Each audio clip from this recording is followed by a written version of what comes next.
Јас пред некое време имав една средба со граѓаните на општина Босилово, како пратеник, бев овде дојден да ги чуем нивните размислувања.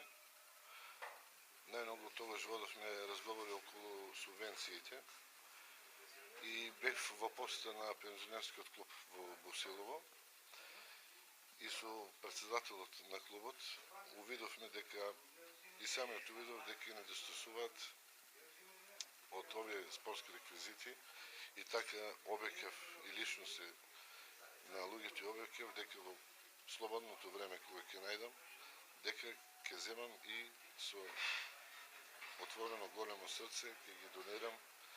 Знам што значи за овие луѓе. Баш овде кога бев таа вечер, така се изненадив кога ги слушав нивните разговори, кога се подсеќа на младите години, како било, што се садало на времето, како се било на пазари во бивша Југославија. Многу интересна случка. И многу интересно и така ме фати еден мерак за да ја помогна. И сакам да упутам апел до сите пензионерски клубови на општина Струмица, на територија на општина Струмица, во колку имаат потреба, туку сум да ја помогнам во се. Конкретно, што се состои донацијата и колку е износот на истите? Па донацијата се состои од 5 шаха, комплет со табла, значи, со 5 домина и 10 мислам шпилови на карти.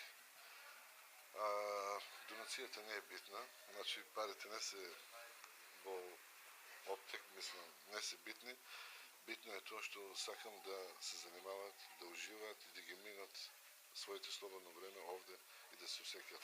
Ова донација значи за нас една многу голема благодарност, многу голема пофалност од пратеников и од негова страна, пребидејќи не случајно тука седнаме, направиме се обед, може не беше баш со некоја намера што ни треба и што седнаме на иста маса, пратеникот попитаме што ви треба моментално, вика председателе во клубу, што не ви достига за вонка неколку столове обични.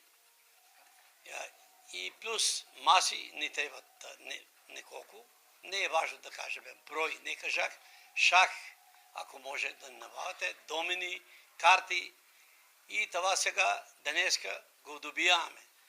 И устава можем да бидам не јас за благодарен и сите пензионери, като цяло село пензионерите што се сите ќе бидат за благодарни, сите ќе бидат задоволни од вашето донација што добиваме.